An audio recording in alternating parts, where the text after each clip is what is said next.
ಇಂದಿರಾ ಭವನದ ಉದ್ಘಾಟನೆ ಆದಾಗ ಇವ್ರು ಹೇಳಿದರು we fight against of India states ಅಂತ. ನೆಲಕ್ಕೆ ಬಿದ್ರೂ ಮೀಸೆ ಮಣ್ಣಾಗಲ್ಲ ಅಂತಾರಲ್ಲ ಜಟ್ಟಿಗಳು, ಅವ್ರ ರೀತಿಯಾಗಿ ಇವತ್ತು ರಾಹುಲ್ ಗಾಂಧಿ ಅವರ ಒಂದು ನಡತೆ ಇರ್ತಕ್ಕಂಥದ್ದು. ಏನಂತ ಹೇಳಿದ್ರೆ, ನಿಮಗೆ ಏನಾದರೂ ಮಾಡಿ ಒಂದು ಟೂಲ್ ಕಿಟ್ನ ಓಪನ್ ಮಾಡಬೇಕು ನೀವು. ಆ ಟೂಲ್ ಕಿಟ್ನ ಮುಖಾಂತರ ದೇಶ ಅರಾಜಕತೆಯಲ್ಲೇ ಯಾವಾಗಲೂ ಬೇಯ್ತಾ ಇರಬೇಕು ಅಂತ ಹೇಳೋದು. ಸೋಲಿನ ಹತಾಶೆಯನ್ನು ಭರಿಸಲಿಕ್ಕಾಗದೆ, ಹೊಟ್ಟೆಯಲ್ಲಾಗ್ತಾ ಇರೋ ಒಂಥರ ತಳಮಳವನ್ನು ತಡ್ಕೊಳ್ಳೋಕ್ಕಾಗದೆ ಇವಾಗ ಚುನಾವಣಾ ಆಯೋಗದ ಮೇಲೆ ಪುಂಖವಾಗಿ ಮಾತಾಡ್ತಾ ಇದ್ದಾರೆ. ಇವ್ರು ಗೆದ್ರಲ್ಲ, ಅವಾಗ ಯಾವುದೇ ಆಪಾದನೆ ಬರಲ್ಲ. ಇವಾಗ BJP ಗೆದ್ಬಿಟ್ಟಿದೆಯಲ್ಲ, ಅದಕ್ಕೋಸ್ಕರ ಈ ಆಪಾದನೆ. TV ವಿಕ್ರಮದ ಸಮಸ್ತ ವೀಕ್ಷಕರಿಗೆ ಆಟೋವಾಲ ಕಾರ್ಯಕ್ರಮಕ್ಕೆ ಆತ್ಮೀಯವಾದ ಸ್ವಾಗತ. ನಾನು ನಿಮ್ಮ ಜಯಂತ್ ಪಾಂಡೆ. ಸ್ನೇಹಿತರೆ, ಆಟೋವಾಲ ಕಾರ್ಯಕ್ರಮಕ್ಕೆ ನಾವಿಂದು ಆಯ್ದುಕೊಂಡಂತಹ ವಿಷಯ ಚುನಾವಣಾ ಆಯೋಗದ ವಿರುದ್ಧ ರಚ್ಚೆ ಹಿಡಿದ ರಾಹುಲ್ ಗಾಂಧಿ.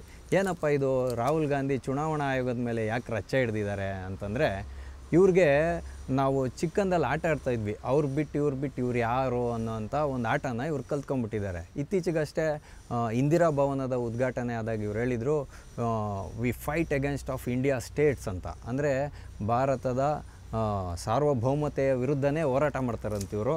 ಹಾಗಾಗಿ ಎಲ್ಲ ಇನ್ಸ್ಟಿಟ್ಯೂಷನ್ಸ್ ಅಂದರೆ ಸಾಂವಿಧಾನಿಕ ಸಂಸ್ಥೆಗಳು ಒಂದು ಕೇಂದ್ರ ಸರ್ಕಾರದ ಭಾಜಪದ ಕೈಗೊಂಬೆಯಾಗಿದೆ ಅನ್ನುವಂಥ ಅರ್ಥದಲ್ಲಿ ಇವರು ಹೋರಾಟ ಇರ್ತಕ್ಕಂಥದ್ದು. ಅದೆಲ್ಲದಕ್ಕಿಂತ ಮುಂದುವರೆದು ಇವ್ರಿಗೆ ಯಾವುದು ಪ್ರತ್ಯಾಸ್ತ್ರಗಳು ಸಿಗ್ತಾಯಿಲ್ಲ ಬಿ ಜೆ ಪಿ ವಿರುದ್ಧ ಗುದ್ದಾಟ ಮಾಡಲಿಕ್ಕೆ ಲೋಕಸಭೆಯಲ್ಲಿ. ಹಾಗಾಗಿ ಸೆಷನ್ಸ್ ನಡೆಯುವಾಗ ಇವ್ರು ಏನಾದರೂ ಒಂದು ವಿಷಯವನ್ನು ಹೇಳ್ಕೊಂಬರ್ತಾರೆ. ಹಲವಾರು ವಿಷಯಗಳು ಇವಾಗ ಕೆಳಗಡೆಗೆ ಬಿದ್ದೋಗಿರೋದು ಉಂಟು, ಅದ್ಯಾವುದು ನಿಂತ್ಕೊಳ್ಳೇ ಇಲ್ಲ.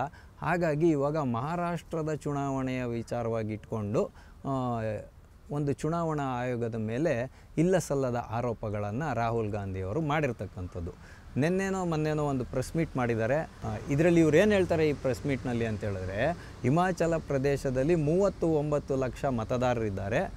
ಅಷ್ಟು ಪ್ರಮಾಣದ ಮತದಾರರೇನಿದ್ದಾರೆ, ಲೋಕಸಭಾ ಚುನಾವಣೆ ಮತ್ತು ವಿಧಾನಸಭಾ ಚುನಾವಣೆ ನಡೆಯುವಂಥ ಗ್ಯಾಪಲ್ಲಿ ಜಾಸ್ತಿ ಆಗಿದ್ದಾರೆ ಅಂತ ಇವ್ರದ್ದು. ಎಲ್ಲಿ? ಮಹಾರಾಷ್ಟ್ರದಲ್ಲಿ ಇವಾಗ 6 ತಿಂಗಳಿಂದ ಏನು ಲೋಕಸಭಾ ಚುನಾವಣೆ ನಡೀತು, ಅವಾಗೂ ಈಗೂ ಈ 5 ವರ್ಷದ ಗ್ಯಾಪಲ್ಲಿ, ಅಂದರೆ 2019ನೇ ಇಸ್ವಿಯಲ್ಲಿ 33 ಲಕ್ಷದಷ್ಟು ಹೊಸ ಮತದಾರರು ಸೇರ್ಪಡೆಯಾಗಿದ್ದರು ಮಹಾರಾಷ್ಟ್ರದ ಒಂದು ರಾಜ್ಯದಲ್ಲಿ.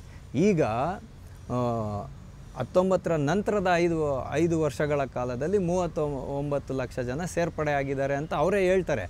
ಆದರೆ ಈ ಗ್ಯಾಪಲ್ಲಿ ಜಾಸ್ತಿ ಆಗೋಯ್ತು ಅಂತ. ಇದಕ್ಕವರು ಯಾವ ಒಂದು ಅಂಕಿಅಂಶಗಳನ್ನು ಕೊಡ್ತಾರೆ ಅಂತ ಹೇಳಿದ್ರೆ, ಮಹಾರಾಷ್ಟ್ರದ ಆರೋಗ್ಯ ಇಲಾಖೆ ಇದೆಯಲ್ಲ, ಅವರ ಪ್ರಕಾರ ಮಹಾರಾಷ್ಟ್ರದಲ್ಲಿ ವಯಸ್ಕರು ಇರ್ತಕ್ಕಂಥದ್ದು 9.54 ಕೋಟಿ, ಅಂದರೆ ಸರಿಸುಮಾರು 9.25 ಕೋಟಿ ವಯಸ್ಕ ಮತದಾರರಿದ್ದಾರೆ. ಇದರೊಳಗಡೆ ಈ 5 ವರ್ಷದ ಗ್ಯಾಪಲ್ಲಿ 39 ಲಕ್ಷ ಜನ ಎಲ್ಲಿಂದ ಬಂದುಬಿಟ್ರು ಅಂತ ಹೇಳುವಂಥದ್ದು ರಾಹುಲ್ ಗಾಂಧಿಯವರ ಮೂಲ ಪ್ರಶ್ನೆ. 2019ರಲ್ಲಿ 33 ಲಕ್ಷ ಸೇರ್ಪಡೆ ಆಗಿದ್ರು. ಅವಾಗ ಇವ್ರು ಗೆದ್ರಲ್ಲ, ಅವಾಗ ಯಾವುದೇ ಆಪಾದನೆ ಬರಲ್ಲ. ಇವಾಗ BJP ಗೆದ್ಬಿಟ್ಟಿದೆಯಲ್ಲ, ಅದಕ್ಕೋಸ್ಕರ ಈ ಆಪಾದನೆ. EVMನ ಮೇಲೆ ಹಲವಾರು ಬಾರಿ ಈ ರೀತಿಯಾಗಿ ಆಪಾದನೆಗಳನ್ನು ಮಾಡಿ ಚಿಮಾರಿ ಹಾಕ್ಸ್ಕೊಂಡಾಗಿದೆ. ಸುಪ್ರೀಂ ಕೋರ್ಟ್ ಮುಖಾಂತರ ಮತ್ತು ಚುನಾವಣಾ ಆಯೋಗದ ಮುಖಾಂತರ ಅವರು ಓಪನ್ ಚಾಲೆಂಜನ್ನೇ ಕೊಟ್ಬಿಟ್ಟಿದ್ರು ಇವ್ರಿಗೆಲ್ಲ. ಆದರೆ ಇವರು ಅದನ್ನೆಲ್ಲೂ ಒಪ್ಪಕ್ಕೆ ಸಾಧ್ಯ ಇಲ್ಲ. ನೆಲಕ್ಕೆ ಬಿದ್ರೂ ಮೀಸೆ ಮಣ್ಣಾಗಲ್ಲ ಅಂತಾರಲ್ಲ ಜಟ್ಟಿಗಳು, ಅವ್ರ ರೀತಿಯಾಗಿ ಇವತ್ತು ರಾಹುಲ್ ಗಾಂಧಿಯವರ ಒಂದು ನಡತೆ ಇರ್ತಕ್ಕಂಥದ್ದು.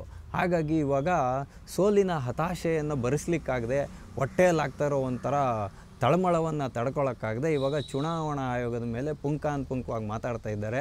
ಸಂಸತ್ತಲ್ಲಿ ನಡೀತಾ ಇರೋ ಅಧಿವೇಶನದಲ್ಲೂ ಅದೇ ರೀತಿಯಾಗಿ ಇದೇ ವಿಷಯವನ್ನು ಅವ್ರು ರೈಸ್ ಮಾಡಿದರು.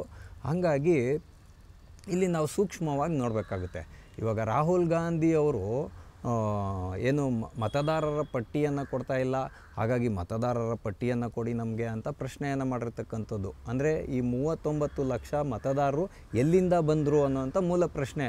ಹೌದು ಮಿಸ್ಟರ್ ರಾಹುಲ್ ಗಾಂಧಿ ಅವರೇ, ನೀವು ಆರೋಗ್ಯ ಇಲಾಖೆಯ ಒಂದು ಸ್ಟ್ಯಾಟಿಸ್ಟಿಕ್ಸನ್ನು ಇಟ್ಕೊಂಡು ಚುನಾವಣಾ ಆಯೋಗದ ಒಂದು ಸ್ಟ್ಯಾಟಿಸ್ಟಿಕ್ಸ್ಗೆ ಹೇಗೆ ಹೋಲಿಕೆಯನ್ನು ಮಾಡ್ತೀರಾ ನೀವು? ಯಾಕೆಂದರೆ ಒಂದು ಮಗು ಮಹಾರಾಷ್ಟ್ರದಲ್ಲಿ ಜನನ ಆಗಿರುತ್ತೆ 18 ವರ್ಷದ ಹಿಂದೆ. ಅಂದರೆ ಅದು ಇವಾಗ 18 ವರ್ಷ ಆದಮೇಲೆ ಅದು ಮತದಾರರ ಪಟ್ಟಿಯಲ್ಲಿ ಅವರು ಆವಾಗ ನೋಂದಣಿಯನ್ನು ಮಾಡ್ತಕ್ಕಂಥದ್ದು. ಈ ರೀತಿಯಾಗಿ ಯಾರಿಗೆ 18 ವರ್ಷ ತುಂಬುತ್ತೋ ಆವಾಗ ಚುನಾವಣೆ ಹತ್ತಿರ ಬರುವಂಥ 6 ತಿಂಗಳು 1 ವರ್ಷ ಮುಂಚೆ ಚುನಾವಣಾ ಆಯೋಗ ಏನು ಹೇಳುತ್ತೆ, ಯಾರು ಮತದಾರರ ಪಟ್ಟಿಯಲ್ಲಿ ತಮ್ಮ ಹೆಸರನ್ನು ಸೇರಿಸ್ಕೊಳ್ಳಿ ಅನ್ನುವಂಥ ಅವಕಾಶವನ್ನು ಕೊಡುತ್ತೆ. ಹಂಗಾಗಿ ಸೇರಿಸ್ಕೊಂಡಿದ್ದಾರೆ. ಹೇಳಿ ಕೇಳಿ ಮಹಾರಾಷ್ಟ್ರ ಬಂದ್ಬಿಟ್ಟು ಒಂದು ಆರ್ಥಿಕತೆಗೆ ಬಲವನ್ನು ತುಂಬುವಂಥ ರಾಜ್ಯ. ಹಂಗಾಗಿ ಹಲವಾರು ಜನ ಅಲ್ಲಿಗೆ ವಲಸೆ ಬಂದು ನೆಲೆಸಿರೋರು ಇರ್ತಾರೆ. ಮೂಲತಃ ಅಲ್ಲಿ ಜನ್ಮ ಆಗಿಲ್ಲದೆ ಇದ್ರೂ ಸರ್ಕಾರಿ ಅಧಿಕಾರಿಗಳು ಆ ಕಡೆ ಈ ಕಡೆಯಿಂದ ಬಂದು ಅಲ್ಲಿ ತಮ್ಮ ಜೀವನವನ್ನು ಇದು ನೆಲೆಸಿರ್ತಾರೆ. ಅವ್ರದ್ದು ಮತದಾರರ ಪಟ್ಟಿಯಲ್ಲಿ ಹೆಸರಿರುತ್ತೆ. ಮತ್ತು ಹಲವಾರು ಜನ ಜೀವನದ ಉಪಾಯಕ್ಕಾಗಿ ಬಂದು ನೆಲೆಸಿದವ್ರು ಇರ್ತಾರೆ. ಅವ್ರದ್ದೆಲ್ಲ ಅಲ್ಲಿ ಯಾವುದೇ ವಿಧವಾದಂಥ ದಾಖಲಾತಿ ಇರೋಲ್ಲ, ಜನನದ ದಾಖಲಾತಿ. ನೀವು ಅದನ್ನೆಲ್ಲ ಇಟ್ಕೊಂಡು ಆರೋಗ್ಯ ಇಲಾಖೆಯ ಒಂದು ಅಂಕಿಅಂಶಗಳನ್ನ ಇಟ್ಕೊಂಡು ಚುನಾವಣಾ ಆಯೋಗದ ಅಂಕಿಅಂಶಗಳ ಜೊತೆಯಲ್ಲಿ ಯಾಕೆ ತಳ್ಕಾಗ್ತಾ ಇದ್ದೀರಾ ಅನ್ನೋವಂಥ ಮೂಲ ಪ್ರಶ್ನೆ. ಏನಂತ ಹೇಳಿದ್ರೆ, ನಿಮಗೆ ಏನಾದರೂ ಮಾಡಿ ಒಂದು ಟೂಲ್ ಕಿಟ್ನ ಓಪನ್ ಮಾಡಬೇಕು ನೀವು. ಆ ಟೂಲ್ ಕಿಟ್ನ ಮುಖಾಂತರ ದೇಶ ಅರಾಜಕತೆಯಲ್ಲೇ ಯಾವಾಗಲೂ ಬೇಯ್ತಾ ಇರಬೇಕು ಅಂತ ಹೇಳೋದು. ಅಂದರೆ ನೀವಿಲ್ಲಿ ಒಬ್ಬ ವಿರೋಧ ಪಕ್ಷದ ನಾಯಕರಾಗಿ, ಒಬ್ಬರು ಸಂಸದರಾಗಿ, ಒಂದು ರಾಷ್ಟ್ರೀಯ ಪಕ್ಷದ ಒಂದು ಪ್ರಬಲ ನಾಯಕರಾಗಿದ್ದೀರಾ ಅಂತ ಇವತ್ತು ಹೇಳ್ತಾ ಇದ್ದಾರಲ್ಲ, ಆ ಎಲ್ಲ ಜವಾಬ್ದಾರಿಗಳನ್ನು ಬದಿಗೆ ಸೇರಿಸಿ ನೀವು ಎಳೆ ಮಕ್ಕಳ ಥರ ಈ ಬಾಲಗ್ರಹ ಪೀಡೆ ಆಗಿರುತ್ತಲ್ಲ, ಆ ಥರ ನೀವು ರಚ್ಚೆ ಹಿಡಿಯೋವಂಥ ಬುದ್ಧಿನ ಕಲ್ತಿದ್ದೀರಾ. ಇದನ್ನು ನಾವಿವತ್ತು ತುಂಬ ಕಡೆಗಣಿಸೋಕ್ಕಾಗಲ್ಲ. ಭಾರತ ಸರ್ಕಾರ ನಿಮ್ಮನ್ನು ಹಿಂಗೆ ಕಡೆಗಣಿಸ್ತಾ ಹೋದರೆ ಒಂದಲ್ಲ ಒಂದು ದಿನ ನೀವು ಈ ದೇಶದ ಭವಿಷ್ಯಕ್ಕೆ ಮಾರಕರಾಗ್ತೀರ.